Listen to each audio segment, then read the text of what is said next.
মা, ও মা, ইলিশ মাছ রান্না করবে না?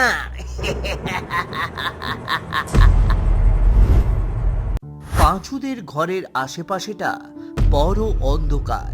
পুকুর পাড়ে বড় শ্যাওড়া গাছের নিচে তাদের একটা ছোট্ট কুঁড়ে ঘর। পাঁচু জেলে মাছ ধরে। বাড়ির ভেতরে ছোট বাচ্চাগুলো তখন পড়তে বসেছে। আতা গাছে তোতা পাখি, ডালিম গাছে মৌ, হিরে দাদার মরমরে ঠান, ঠাকুর দাদার বউ।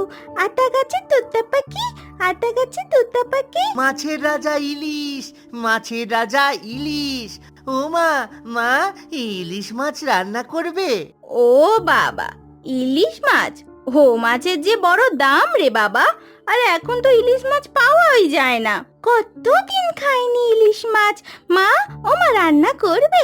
বলো না, বলো না, রান্না করবে? ও মা, মা বলো না গো, রান্না করবে তো? উফ বাবা, ঠিক আছে, অপেক্ষা কর, তোর বাবা আসুক, বাবাকে বলবো ইলিশ মাছ পড়লে যেন বাড়ি নিয়ে আসে। কি মজা, কি মজা, আমরা ইলিশ মাছ খাবো। কি মজা, কি মজা।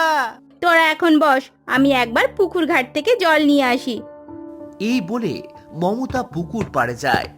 বাড়ি থেকে বেরিয়ে পুকুর পাড়ে গিয়ে দেখে মাছ পুকুরে জলের বড় বড় ঘাই। কি ব্যাপার হলো? মাছ পুকুরে কি তাহলে অনেক মাছ আছে নাকি? মমতা পুকুরে জল নিতে নামে, সঙ্গে সঙ্গে জলে বড় বড় স্রোত দেখতে পাওয়া যায়। আ!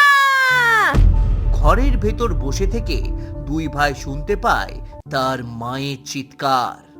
দাদা, দাদা, মা চিৎকার করলো না? চল তো গিয়ে দেখি। ভয় লাগছে দাদা। হঠাৎ করে কি হলো বলতো? মা, ও মা! দুজনেই ডাকতে লাগলো। এমন সময় মমতা হাতে করে একটা বড় দেখে ইলিশ মাছ নিয়ে ঘরের ভেতরে প্রবেশ করলো। ইলিশ মাছ নিয়ে আসছে! কি মজা, কি মজা! মা ইলিশ মাছ নিয়ে আসছে! বাচ্চাগুলোর আনন্দ দেখে মমতা কিছুই বলল না, চুপি চুপি রান্নাঘরে চলে গেল।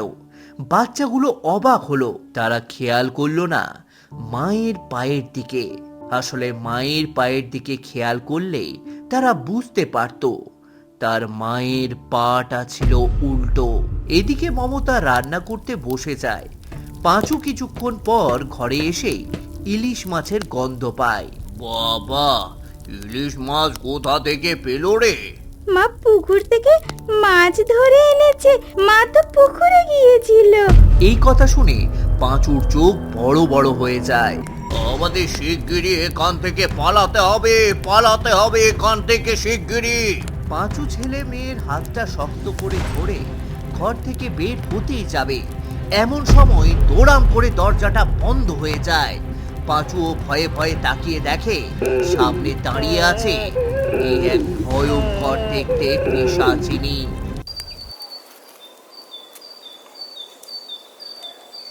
পরের দিন সকালবেলা পুকুরের ওপর সকলের লাশ ভাসতে দেখে গ্রামবাসীরা।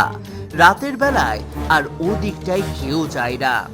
তারা জানে না এখনো কুঁড়ে ঘরের মধ্যে বসবাস করে সেই 4 জনের অতৃপ্ত আত্মা।